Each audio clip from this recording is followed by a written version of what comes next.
கர்த்தருடைய பரிசுத்தமான நாமம் மகிமைப்படுவதாக. ஆசீர்வாதமான ஒரு நல்ல மாலை நேரத்திலேயும் 120 நாட்களில் வேதத்தை தியானிக்கிற பகுதியினுடைய 11வது நாளுக்காக கர்த்தரை ஸ்தோத்திரிக்கிறேன். இந்த நாளிலேயும் ஆதியாகமம் யாத்திராகமம் 1ஆம் அதிகாரத்தில் உள்ள சுருக்கத்தை சொல்ல விரும்புகிறேன். யோசேப்பினுடைய மரணத்துக்கு பின்பு இஸ்ரவேல் ஜனங்கள் மிகுதியும் பலுகி பெருகுகிறார்கள். யோசேப்பை அறியாத ஒரு பார்வோன் எகிப்திலே தோன்றின பொழுது இஸ்ரவேல் ஜனங்களுடைய பெருக்கத்தை அவன் கணித்து, அவர்கள் நமக்கு விரோதமாக யுத்தம் பண்ணக்கூடாது என்று சொல்லி அவர்களை ஒடுக்கும்படி தந்திரங்களை செய்கிறான். அவர்களை வேலை வாங்குகிறான், அடிமையாய் நடத்துகிறான். அதோடு மாத்திரமல்ல, எபிரேய மருத்துவச்சிரிடத்தில் பேசி பிறக்கிற ஆண் பிள்ளைகளை கொண்டு போட கட்டளையிடுகிறார். அவர்கள் தேவனுக்கு பயந்ததினால் அப்படி செய்யாமல் ஆண் பிள்ளைகளை கொல்லை செய்யாமல் விட்டுவிட்டார்கள். இது நிமித்தம் பார்வோன் மிகவும் மனமடிவாகி அவர்கள் பிறக்கிற ஆண் பிள்ளைகளை எல்லாம் நைல் நதியில் போட்டுவிடும்படி கட்டளை பிறப்பிக்கிறான். 2ஆம் அதிகாரத்திலே லேவியின் குமார்த்தி ஒருவனுக்கு திருமணம் பண்ணுகிறான். அவனுக்கு ஒரு குழந்தை பிறக்கிறது. அந்த குழந்தை மிகவும் அழகுள்ளதாக இருந்ததினாலே அந்த குழந்தையை தண்ணீரிலே, எகிப்தின் நைல் நதியிலே அவர்கள் விடுகிறார்கள். அதை பார்வோனுடைய குமாரத்தி எடுத்து வளர்க்கிறாள். அப்படி வளர்க்கும் பொழுது ஸ்தோத்திரம், அதை மோசே என்கிற பெயர் சூட்டி அந்த குழந்தை திரும்பவும் தாயிடத்து கொடுக்கப்பட்டு வளர்க்கப்பட்டு பார்வோனுடைய குமாரத்தினிடத்துக்கு திரும்புகிறது. மோசே பெரியவனான ஒரு தன் சகோதரர்கள் ஒடுக்கப்படுகிறதை காண்கிறான். ஒரு எகிப்தியனை கொண்டு போடுகிறான். மறுநாளிலே இரு எபிரேயர்கள் சண்டை போடும் பொழுது அவர்களை நியாயம் விசாரிக்க சொல்லும் பொழுது அவர்கள் அவனை கண்டுபிடித்து விடுகிறார்கள். ஆகவே பார்வோனுடைய கைக்கு தப்பி ஓடிப்போய் மீதியான் தேசத்தில் குடியேறுகிறார். அங்கே எத்ரோவினுடைய மகள் அவனுக்கு திருமணம் செய்து மோசேக்கு ஒரு குழந்தையும் பிறக்கிறது. 3ஆம் அதிகாரத்தில் மோசே எத்ரோவினுடைய ஆடுகளை மேய்த்து கொண்டிருந்த பொழுது ஒரே பருவத்தில் தேவ தரிசனத்தை பெறுகிறான். தேவன் அவனோடு கூட பேசுகிறார். அப்படி பேசி தேவன் அவனை எகிப்துக்கு போக சொல்லும்படியான சில வார்த்தைகளையும் தான் யார் என்பதையும் கர்த்தர் அவனுக்கு வெளிப்படுத்துகிறார். அப்படி இருந்தும் மோசே அதை நம்பவில்லை. 4ஆம் அதிகாரத்திலே மோசே ஆண்டவருடைய வார்த்தையை கேட்டுக்கொண்டு இருக்கும் பொழுது அவனுக்கு சில அடையாளங்களை கொடுக்கிறார். அந்த அடையாளத்தை பெற்றுக்கொண்டால் திக்குபாயும் மந்தநாமம் உள்ளவர் என்று சொல்லி தட்டி கழிக்கிறான். இறுதியாக அவனுக்கு உதவியாக ஆண்டவர் ஆரோனை அவனுக்கு எழுப்புகிறார். இப்படியாக மோசே எகிப்தை விட்டு எத்ரோவின் வீட்டை விட்டு எகிப்துக்கு புறப்படுகிறான். போகிற வழியிலே கர்த்தர் தூதனை அனுப்பி மோசையின் குழந்தையை கொல்ல பார்க்கிறார். நுனித்தோலின் மாம்சம் விருட்ச சேதனம் பண்ணப்பட்டு அவர்கள் கடந்து போகிறார்கள். அங்கே மோசையும் ஆரோனும் ஒருவரை சந்தித்து இஸ்ரவேல் ஜனங்களுக்கு தேவன் சந்தித்த விதத்தை சொல்லுகிறார்கள். 5ஆம் அதிகாரத்தில் எகிப்திலே உள்ளதான இஸ்ரவேல் ஜனங்களிடத்தில் பேசின நிமித்தம் மோசையும் ஆரோனும் பார்வோனிடத்தில் போய் பேசுகிறார்கள். பார்வோன் அதை கண்டு கொள்ளாமல் இஸ்ரவேல் ஜனங்களை இன்னும் அதிகமாக கொடுமைப்படுத்த ஆரம்பிக்கிறான். அப்படி அது நிமித்தம் இஸ்ரவேல் ஜனங்கள் மிகவும் நெருக்கப்படுகிறார்கள். இந்த நெருக்கத்திலே இஸ்ரவேல் ஜனங்கள் மோசேக்கு விரோதமாக எங்களை ஏன் இப்படி செய்தீர்கள் என்று கேட்கும் பொழுது மோசே கர்த்தரிடத்தில் முறையிடுகிறான். கர்த்தர் அவர்களுக்கான வழியை திறப்பார் என்ற எதிர்பார்ப்போடு 5ஆம் அதிகாரம் முடிவடைகிறது. நாளை வேத வாசிப்பில் லூக்கா 7ஆம் அதிகாரம் முதல் 11ஆம் அதிகாரம் வரைக்கும்.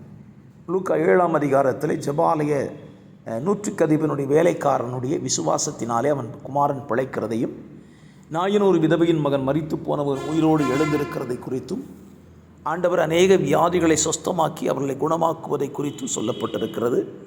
யோவான் ஸ்நானகனுடைய வார்த்தையை குறித்து இங்கே சொல்லப்பட்டிருக்கிற அவன் அவிசுவாசத்தினாலே இயேசுவிடத்தில் கேட்டு அனுப்புகிற வார்த்தைக்கு இயேசு பதில் சொல்லுகிறார். யோவான் ஸ்நானகன் தேவனுக்கு முன்னோடியாய் வந்தவன் என்பதையும் குறித்து கர்த்தர் பேசுகிறார். அதே போல் ஆண்டவர் தொடர்ந்து தன்னுடைய பரிசேய சதுசேயரை குறித்து பேசுகிறார். 37ஆம் வசனத்தில் ஒரு பாவியான ஸ்திரீ பரிசேயனுடைய வீட்டில் இயேசு பந்தி அமர்ந்த பொழுது அவருக்கு பின்னாக போய் அழுது தன் பரிமள தைலத்தினால் பாதங்களை பூசி தன் தலைமையினால் துடைக்கிற சம்பவத்தையும் அவள் பாவம் மன்னிக்கப்பட்டதையும் 7ஆம் அதிகாரத்தில் வாசிக்கிறோம். 8ஆம் அதிகாரத்தில் இயேசு தம்முடைய சீசர்களுக்கு அவர்களுக்கு ஸ்தோத்திரம் குணமாக்குகிற வரத்தை கொடுக்கிறார். அவருக்கு ஊழியம் செய்யும்படி சொல்லுகிறார். அசுத்த ஆவிகளை நீக்கினதான சில ஸ்திரீகள் இயேசுவுக்கு ஊழியம் செய்ததை குறித்து சொல்லுகிறார். 5ஆம் வசனத்திலிருந்து விதையை பற்றிய ஓமையை குறித்து அவர்களோடு கூட விரிவாக பேசுகிறார். 20ஆம் வசனத்தில் உம்முடைய தாயார் வந்து நம்மை பார்க்க வந்திருக்கிறார் என்று சொன்னபோது என் பிதாவின் சித்தத்தின்படி செய்கிறவனே எனக்கு தாயும் சகோதரன் என்று சொல்கிறார். அதைத் தொடர்ந்து இயேசு படகிலே பயணம் செய்கிறார். காற்றும் கடலும் அதற்கு விரோதமாக இருந்ததினாலே இயேசுவை எழுப்புகிறார்கள். இயேசு எழும்பி காற்றையும் கடலையும் அதட்டி அவர்களை பார்த்து உங்கள் விசுவாசம் எங்கே போயிற்று என்று கடிந்து கொள்கிறார். கரையில் இறங்கின பொழுது லேகியோன் பிசாசு பிடித்த மனிதனை இயேசு கண்டு அவனை சொஸ்தமாக்குவதை குறித்தும் அவன் நிமித்தம் தெக்கப்போலி பட்டணம் முழுவதும் இயேசுவை ஏற்றுக்கொண்டதை குறித்தும் வாசிக்க முடியும். ஜபாலய தலைவனுடைய மகள் சுகபீனமாகியிருந்து அவள் மரண அவஸ்தையாக இருக்கிறதை கேள்விப்பட்டன. இயேசு ஜபாலயத்தன் வீட்டுக்கு போகிறார். போகிற வழியிலே 12 வருஷம் உள்ள பெரும்பாடுள்ள ஸ்திரீ இயேசுவின் வஸ்திரத்தை ஓரத்தை தொட்டு சுகமடைந்ததை குறித்தும் இயேசு ஜபாலய தலைவனை வீட்டிலே போகும் பொழுது அவருடைய மகள் மரித்து போனாலும் இயேசு அந்த பிள்ளையை உயிரோடு எழுப்புதை குறித்து வேதத்தில் வாசிக்கிறோம். 9ஆம் அதிகாரத்தில் இயேசு கிறிஸ்து தம்முடைய சீஷர்களுக்கு அது கொடுக்கிற அதிகாரத்தை குறித்தும் அவர்களை ஊழியத்துக்கு அனுப்புவதை குறித்தும் வேதத்தில் வாசிக்க முடியும். இயேசுவினுடைய செய்தியை ஊழியத்தை கேள்விப்பட்ட ஏரோது பயமடைந்து மரித்தோரிலிருந்து யோவான் எழுந்தான் என்று சொல்லி அவன் அங்கே சொல்வதை குறித்தும் வாசிக்க முடியும். சீஷர்கள் போய் ஊழியத்தை முடித்துவிட்டு வரும் பொழுது ஸ்தோத்திரம் அவர்களுக்கு ஊழியத்தில் நடந்தவைகள் எல்லாம் சுட்டி காண்பிக்கிறார்கள். ஸ்தோத்திரம். இயேசு கிறிஸ்துவனுடைய வசனத்தை கேட்க வந்தவர்களுக்கு இயேசு 5 அப்பத்தையும் 2 மீனை கொண்ட 5000 பேரை போஷிக்கிறதையும் குறித்தும் சொல்லப்பட்டிருக்கிறது. இயேசு கிறிஸ்து தம்மை யார் என்று சீஷர்களிடத்தில் கேட்கிறார். அதற்கு சீஷர்கள் சொன்ன பதில் நீர் தேவனுடைய குமாரனாகிய கிறிஸ்து என்று சொல்கிறார். அதைத் தொடர்ந்து இயேசு கிறிஸ்து தன்னுடைய பாடு மரணங்களை குறித்து இயேசு சீஷர்களோடு கூட பேச ஆரம்பிக்கிறார். இயேசு தம்முடைய சீஷர்களை அழைத்து கொண்டு போகும் பொழுது 2 பேரை அழைத்து கொண்டு மறுரூப மலைக்கு கடந்து போகிறார். அங்கே பிதாவின் சத்தம் கேட்கிறார்கள். ஸ்தோத்திரம். அந்த சத்தத்தை கேட்கும் பொழுது பிதா சொன்ன வார்த்தை இவர் என்னுடைய நேசகுமாரன், இவருக்கு செவி கொடுங்கள் என்ற வார்த்தையை சொல்கிறார். ஸ்தோத்திரம். இயேசு மலையிலிருந்து கீழே இறங்கி வரும் பொழுது அங்கே ஒரு மகன் பிசாசினால் அழுக்களிக்கப்பட்டு சீசர்களால் சுகமாக்கப்படாமல் இருக்கிறார். இயேசு அவர்களை அந்த பையனுக்கு ஜெபம் பண்ணி அவனை குணமாக்குவதை குறித்தும் ஸ்தோத்திரம் வேதத்தில் வாசிக்க முடியும்.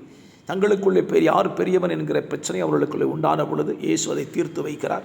ஸ்தோத்திரம். பெரியவனாக இருக்கிறவன் பணிவிடைக்காரனாக இருக்க வேண்டும் என்று சொல்லுகிறார். இயேசுவை பின்பற்றுகிறவர்கள் எப்படி இருக்க வேண்டும் என்று சொல்லி முடிக்கிறார். 10ஆம் அதிகாரத்தில் இயேசு கிறிஸ்து தம்முடைய சீஷர்கள் 70 பேரை ஊழியத்துக்கு அனுப்புகிறதை குறித்து வேதத்தில் வாசிக்க முடியும்.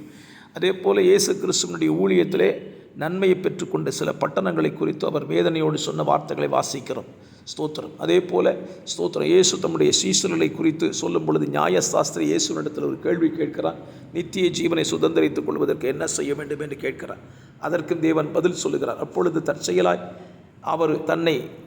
ஒருவன் தன்னை நீதிமான் என்று காண்பிக்க மனதுள்ளவனாய் இயேசுவினிடத்தில் ஒரு கேள்வியை கேட்கிறார். இயேசு அதற்கு அருமையான ஒரு விளக்கத்தை கொடுத்து தனக்கு பிறன் யார் என்பதை அவனுக்கு விளக்கி காண்பிக்கிறார்.